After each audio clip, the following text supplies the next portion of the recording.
This is He Who Moans, Doctor Who Reviews. I only complain because I like Doctor Who and I care. And I overanalyze too much because, whatever, it's just my opinion. Complete Doctor Retrospective time.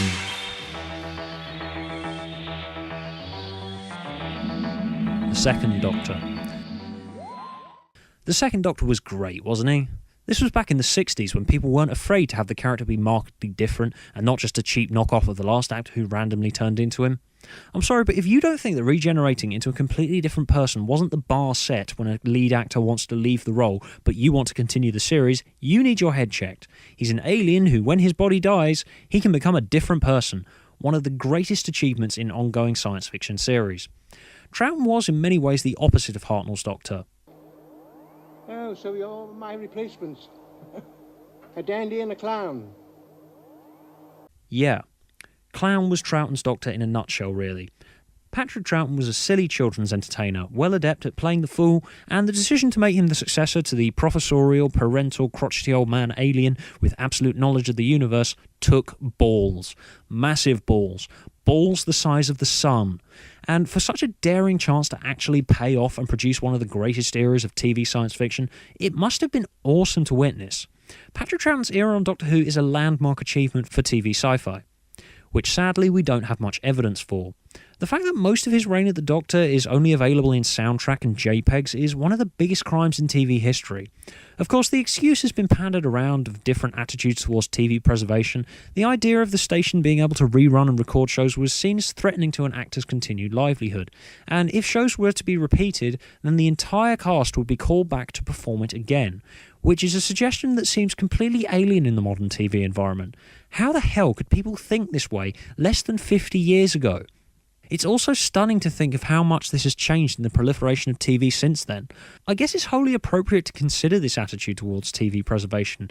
So yes, they did have viable reasons for junking most of Troughton and Hartnell's runs on the show until someone saw sense to stop them and preserve them for future generations to enjoy, realising at last that television will have lasting value as an artistically viable medium of storytelling. But that doesn't fucking excuse how things are now. Alright, we have the benefit of hindsight now, but you literally chucked away thousands and thousands of pounds worth of footage into a fire. No one is ever going to see Power of the Daleks again. No one's ever going to see The Web of Fear again. They weren't just mindless bits of entertainment. They were art that got destroyed. That is sad. No excuses will make up for it. It's also weird to think that there's more of Hartnell's era for us to see than Troughton's. I mean, come on, you could only save 6 stories. And you picked the Dominators and the Crotons? Although the show became more interesting, interest in preserving it and exporting it around the world for us to find surviving copies of it decades later, they had waned a bit by the time Troughton became Doctor, and it's highly unlikely that we'll ever stumble across any missing Troughton episodes again, let alone a whole serial, which is really sad. Troughton himself did an awesome job in the role, and the Second Doctor, while campy and silly and clownish, which was part of who Troughton himself was, and combining this with what he knew the Doctor was, it made for a really interesting portrayal of the character. Even though he's changed into someone ostensibly different personality, different demeanour, different quirks, and of course appearance, he is still the Doctor, his own Doctor. The writing in this era was usually beyond top-notch and showcased some of the best sci-fi ideas the series is famous for, and even though the visuals are gone, the soundtracks with narration are still fun to listen to. One I recommend to the point of violence is Fury from the Deep, one of my first memories of Doctor Who. Now, I'm not that old to have actually seen it, and if you are old to have actually seen Fury from the Deep, I bow before your awesomeness. It must have been incredible. I remember my parents getting me the cassette tape of Fury from the Deep narrated soundtrack out of the library with linking narration by Tom Baker, and as a result me having nightmares about being killed by seaweed monsters. And listening back to it today, I can totally see why it has the reputation it has, and makes me wonder why Victor Pemberton didn't get more work on Doctor Who afterwards. For surviving stories to recommend, we don't have that much choice, except the obvious The War Games, a massive 10-part epic about lots of stuff and includes the first appearance of the Time Lords. And it's just so atmospheric and involving and downright epic, it just has to be seen to be believed that they did this in 1969 on the budget of what's in my fridge right now. Whether it's held up or not is your own view, but it was a milestone for TV sci-fi at the time.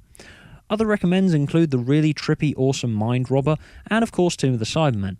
I wouldn't recommend watching the orphaned episodes like the first part of Web of Fear because you'll just end up emotionally drained that you can't see any more of it, and end up crying yourself to sleep that night. So overall, Troughton's Doctor is one of the best, easy to warm to, and his run on the shows has some of the best writing in the show's long history. And though most of it's missing, the soundtracks are still fun to listen to.